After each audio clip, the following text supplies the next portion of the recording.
다 알고 오죠. 그래서 보통은 이제 강제 집행을 생각하고 보시는 분들도 많으니까. 버티면 어떻게 되는 거예요? 그러면 이제 그 낙찰자가 인도 명령 소송을 통해 집행을 아마 진행을 할 겁니다.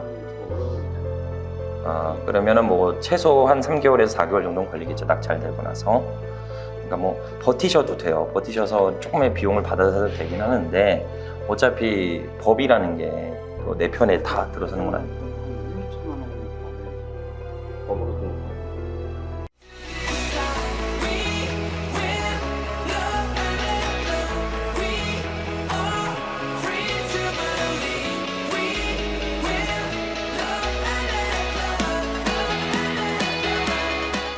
자, 반갑습니다. 대장 김상준입니다. 오늘은 경기도 파주에 있는 매력적인 다중주택이 경매로 나와 있습니다.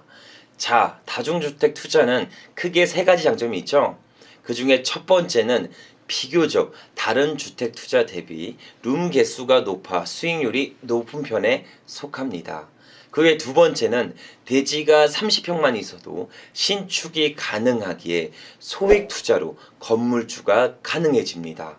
즉, 나만의 건물을 보유하며 안정적인 임대 수익을 만들고 향후 매도 시에는 지가 상승에 대한 차익도 고스란히 만들어낼 수가 있죠. 마지막 세 번째는 비과세 혜택을 받을 수가 있습니다. 원룸이 몇 개가 있던 간에 단독주택으로 간주하여 1주택에 해당하게 되죠.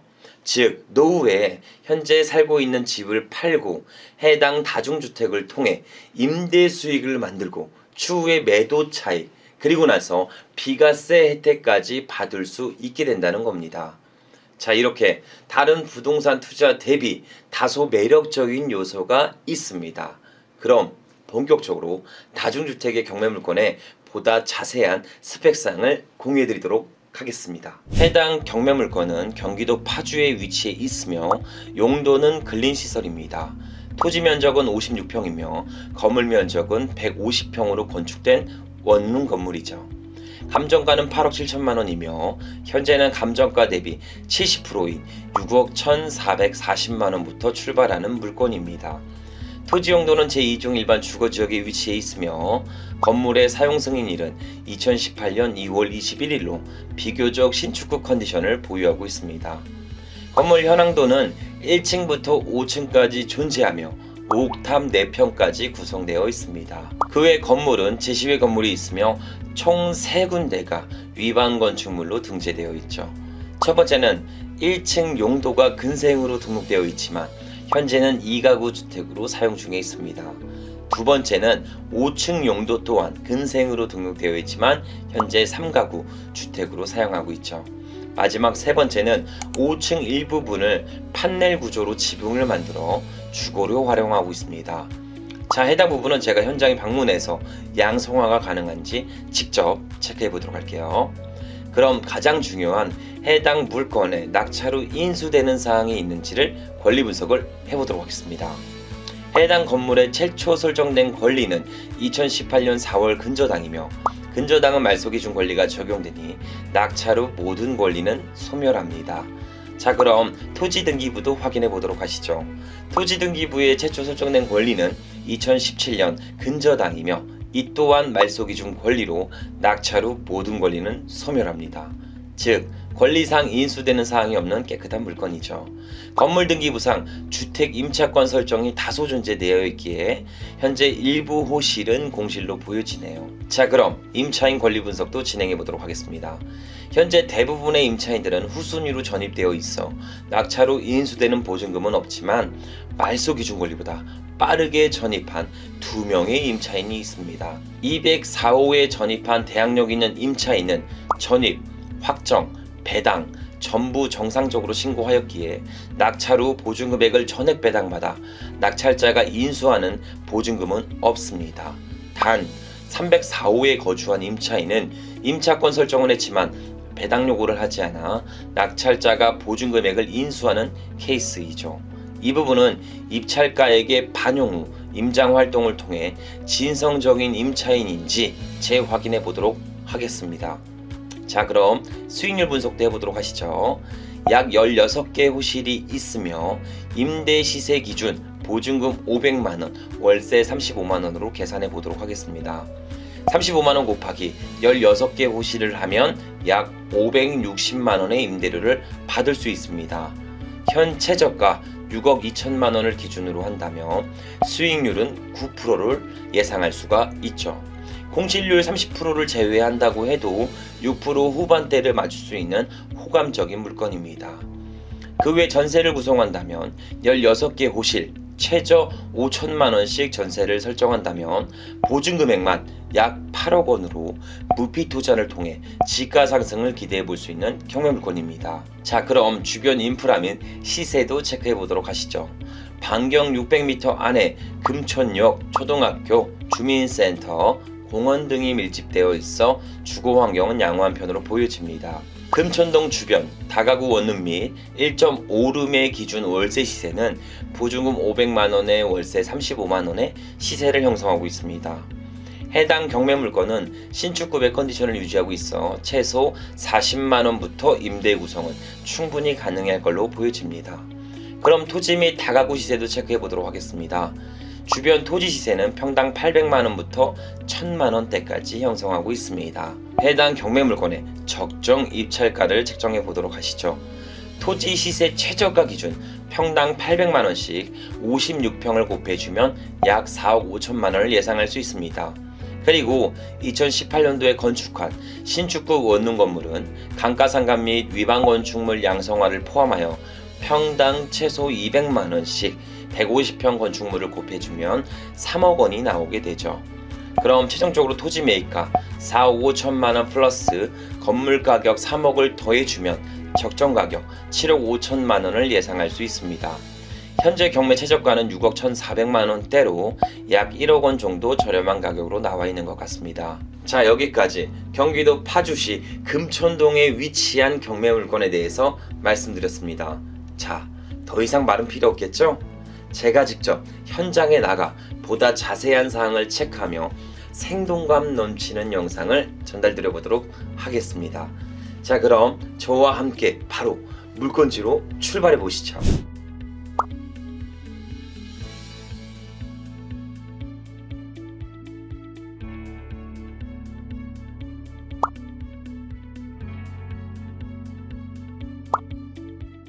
자, 드디어 물건지에 도착했습니다.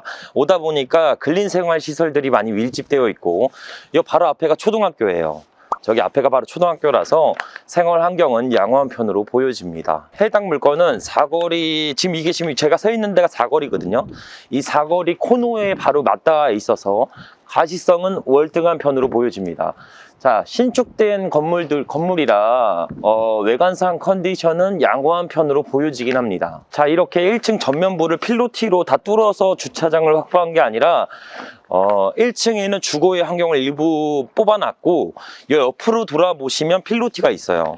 그래서 그쪽으로 최소한의 주차를 확보해 놨습니다. 통상 이런 용도로 신축된 것들은 일부 근생으로 만들어졌습니다. 그렇기 때문에 우리 개별로 호실로 입찰 참여하실 때는 항상 이런 신축 건물들은 필로티가 전체 다 뚫려 있는 상태가 아니라면 꼭 건축물 대장상에서 이게 근생으로 되어 있는지 주택으로 되어 있는지 필수적으로 체크하셔야 합니다. 자, 해당 토지는 2종 일반 주거지역에 위치해 있고 정방향 토지입니다. 건폐율 60%, 용적률 250%까지 적용받는 그런 토지의 건축물이 올라와 있는 상태죠. 해당 건축물은 용적률을 꽉꽉 채워서 신축된 그런 신축 건물입니다. 자, 해당 건축물은 위반 건축물이 3가지가 등재되어 있습니다. 자, 현재 위반 건축물 첫 번째는 1층의 용도가 근생이지만 일부 2개의 주택으로 현재 사용하고 있습니다. 이 부분은 양성화 과정은 그렇게 어렵진 않아요. 근생으로 용도를 사용을 하게끔 변경하면 되는 거니까 사실상 크게 지장을 주는 물건은 아닙니다. 자, 그럼 두 번째는 5층 또한 근생으로 현재 등록되어 있지만 세가구 주택으로 활용하고 있습니다. 이 또한 명도를 통해 주거가 아닌 근생 용도로 사용하면 되니까 크게 어렵지는 않을 거라고 보여지긴 합니다. 하지만 5층 일부분이 조립식 판넬로 지붕을 만들어서 주거로 활용하고 있습니다. 이 부분은 건축사와 상의해서 양성화 과정의 비용이 얼마나 들지를 생각한 다음에 보수적인 입찰가로 이거를 투자를 진행을 하셔야 됩니다. 자, 물건 한번 보여드릴게요. 일로 와보세요. 자, 아까 5층 말씀드린 거 조립식 판넬 위에 뚜껑 씌워서 주거로 사용하는 부분은 이 뒷부분, 일조권 때문에 잘리는 부분인데요. 이 뒷부분에 보시면 저기 위에 보이시죠? 저기 위에 보시면 조립식 판넬로 위에 뚜껑을 씌워서 주거의 활용 공간으로 지금 사용 중에 있습니다. 저 부분은 건축사와 상의를 해야 되지만 벽돌 구조가 아닌 저렇게 조립식 판넬이나 가건물 같은 경우는 철거가 그렇게 어렵진 않아요. 그래서 저 부분은 건축사와 필히 상의를 하시고 안전한 입찰을 진행하셨으면 좋겠습니다. 자, 여기 보시면 저 외에 이 외관의 벽제 마감은 석재 붙임이랑 그리고 드라이피트로 마감했어요. 그랬기 때문에 가성비는 좋지만 화재에 대한 위험성은 다소 존재한다 라고 보여집니다. 그리고 5층 일부분 아까 전에 말씀드린 것처럼 철제 난간을 설치를 해서 주거의 환경을 더욱더 확보했고 5층에 지붕을 씌워놨어요. 저 부분은 양성화 과정은 제가 추후에 다시 한번 말씀드려보도록 하겠습니다. 자, 건물 개왕도상 1층 주거용 공간 2개, 2층 4개 호실, 3층 4개 호실, 4층 3개 호실, 5층 3개 호실이 분포되어 있습니다. 총 16개의 룸이 지금 현재 존재하면서 임대 수익률이 극화되게끔 지금 현재 신축된 건물이라고 보시면 됩니다. 자, 조금 더 체크해 보도록 하시죠. 여기가 주차 공간인데요. 굉장히 협소하죠? 차량이 한 4대 정도를 댈 수 있어. 지금 현재 보시면 전구가 나오는 것도 있고 안 나오는 것도 있고 관리 상태는 그리 좋아 보이진 않습니다. 신축된 건물이라 샤시나 이런 것들이 굉장히 노후화되진 않았습니다. 상태는 매우 양호해 보여요. 한번 들어가 보도록 할게요. 우편물이 왜 이렇게 많죠? 판촉물들이 다 버려야 되는데 이거 다 안 버리고 이렇게 쌓아놨네. 이렇게 쌓여진 이유는 일부 공실들이 굉장히 많이 존재한다는 거예요. 이 경매 물건의 임차권 등기가 굉장히 많이 되어 있습니다.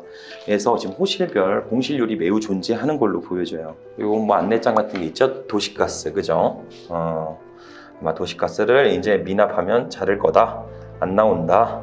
누수나 크랙, 마감 처리도 괜찮아요. 물건은 나쁘진 않습니다. 여기는 이제 창고 같은 거. 창고가 이렇게 되어 있는데 관리가 전혀 되어 있지 않다. 그리고 여기는 보일러실이 존재하고요. 마감도 괜찮은 것 같고 여기 발신기도 잘 설치되어 있고요. 바닥 청소가 관리가 되고 있는 것 같아요. 우리 일전에 신림동 고시원 건물 갔을 때랑 완전 다른 느낌이죠. 유도선도 잘 설치되어 있고요. 발신기 되어 있고 유도선 불이 나오게끔 잘 되어 있죠. 소방실 총 4개 호실이 2층에는 존재합니다. 피난 유도선 있고 스프링 쿨러 설치 잘 되어 있고요. 여기도 도시가스 잘리네요. 그죠? 도시가스 안 내면 돈 안 된다. 도시가스 공급이 중단된다. 다 붙어 있네요. 다 붙어 있어. 전기도 안 나오네요. 여기는 단전이네요. 여기는 전기도 안 나오고 보일러실 있고요. 여기는 비상구 항상 설비되어 있어야 되죠. 화재 시 피난로 확보를 위해서 사다리 있어야 되는데 사다리 없네요. 사다리 있어야 되는데 우선 비상구가 설치되어 있고 자 옥상이고요. 바닥에 방수 페인트 공사를 해야겠네요. 이거 벽돌이 이렇게 나와죠 이제. 바닥에 방수 페인트 공사는 따로 해야 될 것 같습니다. 잘 안 돼 있어요. 뭐 물이 머금 거 있거나 누수의 현상이 있는 건 아닌데 바닥이 많이 까져 있기도 하고요. 현재 이렇게 페인트를 좀 발라야 돼요. 여기 보세요. 이렇게 페인트를 좀 발라야 되는데 지금 방수 페인트가 잘 안 칠해져 있는 것 같긴 합니다. 자, 내려가 보시죠. 자, 여기까지 파주시 원룸 건물의 경매 물건을 전체적으로 소개해 드렸습니다. 집의 내부에 방문해 보니까 컨디션은 굉장히 매우 양호했어요. 매우 양호했고 따로 손볼 게 없었습니다. 근데 옥상의 방수 페인트는 좀 칠해야 될 것 같긴 하더라고요. 그리고 임차인분을 만나려고 여러 군데 호실을 배를 눌렀는데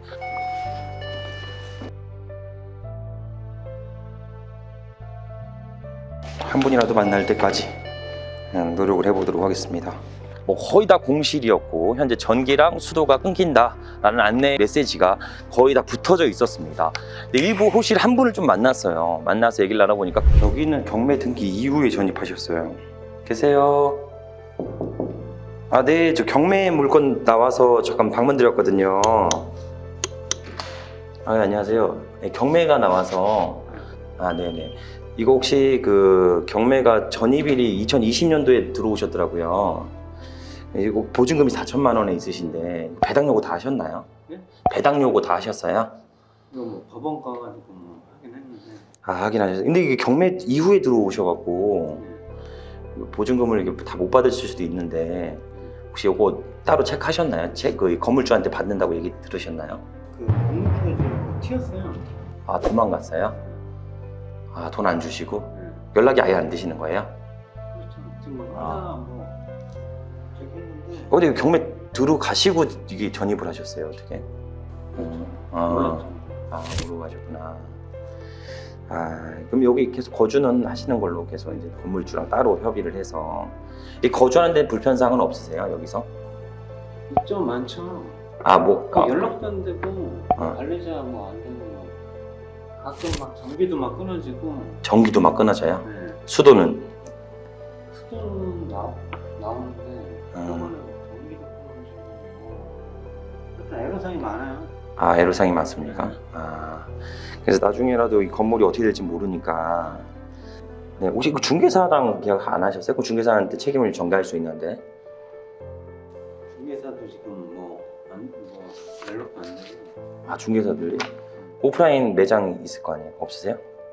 그 부동산에서 했는데 부동산도 지금 문 닫고 막 있네요. 부동산도 문 닫고 그랬어요? 이게 이제 중개법 위반이거든요. 이렇게 되면은. 그래서 그분들한테 청구를 따로 할 수도 있긴 한데 중개사분들까지도 법원에서 그거 있잖아요.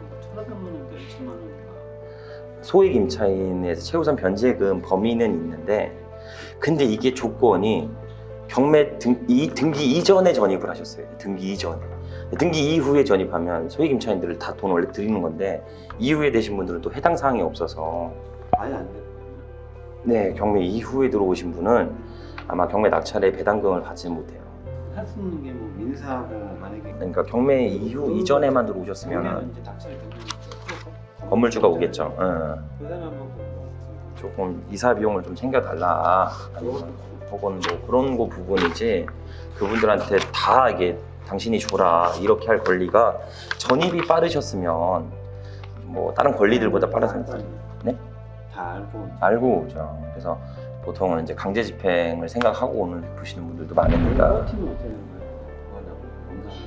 거예요? 그러면 이제 그 낙찰자가 인도 명령 소송을 통해 집행을 아마 진행을 할 겁니다.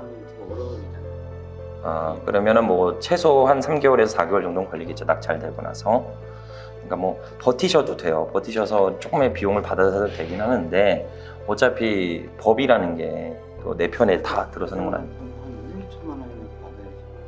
법으로도 그거를 어떻게든 잘 협의하는 쪽으로 아마 만들어 보시는 게. 그분은 경매 등기 이후에 전입하신 분이야. 이후에 전입하셔서 아마 보증 금액을 배당받지 못합니다. 그러니까 그분이 이제 중개사분들 끼고 있다는데 그 중개사랑도 연락이 안 된대요. 한마디로 전체적으로 임차인분들이 손해를 보는 케이스들이 굉장히 많이 발생되고 있습니다. 제가 말씀드린 것처럼 경매 투자는 돈을 버는 목적보다는 우선은 내 돈을 안전하게 지키는 수단이기도 합니다. 그러니까 경매 투자를 배움으로써 내 돈을 지키고 불리는 역할까지 같이 진행하셨으면 좋겠습니다. 자, 해당 경매 물건은 주택이 아니라 근린생활시설, 다중주택으로 신축되어 있기 때문에 경락잔금 대출에 지장을 주지 않습니다. 낙찰가액의 80%까지도 경락잔금 대출이 실행될 여지가 충분히 있습니다. 하지만 위반 건축물로 등재된 부분의 소지가 다소 있기 때문에 해당 부분은 금융사와 충분히 상의 후 보다 안전한 입찰을 진행하셨으면 좋겠습니다. 근데 오늘 같은 경우는 원상 복구가 크게 어렵지는 않으니까 경락자금 대출에 큰 지장을 주지는 않을 걸로 보여지긴 합니다. 결론적으로 보면 주변 시세 대비 1억 원 정도 저렴하긴 하지만 위반 건축물도 있고 그리고 대항력 있는 임차인도 있어서 1회 정도 유찰을 좀 더 보거나 아니면 최대한 보수적으로 입찰하셨으면 좋겠습니다. 이 중에 이거 대항력 있는 임차인들 혹은 보증 금액을 잃고 있는 임차인들이 굉장히 많이 있기 때문에 그분들에게 최대한 배려하는 보증 금액 명도 비용을 조금 더 협의를 하고 그분들과 상생할 수 있는 조건에서 보다 임차인들의 고통을 같이 통감하면서 안전하게 입찰하셨으면 좋겠습니다. 자, 우리는 돈에 대한 불편한 진실을 필수적으로 아셔야 합니다. 우리가 버는 소득 구간은 크게 세 가지로 나뉘어져요. 첫 번째는 근로소득이며 두 번째는 자본소득, 세 번째는 사업소득이 됩니다. 이 중 우리는 근로소득만 배우면서 살았습니다. 초등학교, 중학교, 고등학교, 대학교 이 과정 모든 것이 근로소득에만 의존한 교육을 받고 살았습니다. 즉 20대 중반에 회사를 입사하고 약 30년간 열심히 일을 한 다음에 60살 때 은퇴를 하게 되죠. 그럼 우리는 30년간 번 돈을 가지고 앞으로 남은 40년을 살아야 합니다. 결론은 근로소득만 의존해서는 절대로 원하는 삶을 살 수가 없습니다. 지금 당장 자본소득과 사업소득을 배우고 세팅하셔야 합니다. 우리 대장TV 시청자 모든 분들이 자본주의 세상에서 없어서는 안 된 필수제 부동산을 배우고 경매 투자를 통해 자본소득과 사업소득을 세팅하셨으면 좋겠습니다. 자, 오늘도 긴 영상 시청해주셔서 감사드리며 앞으로 보다 양질의 영상으로 보답드리도록 하겠습니다. 감사합니다.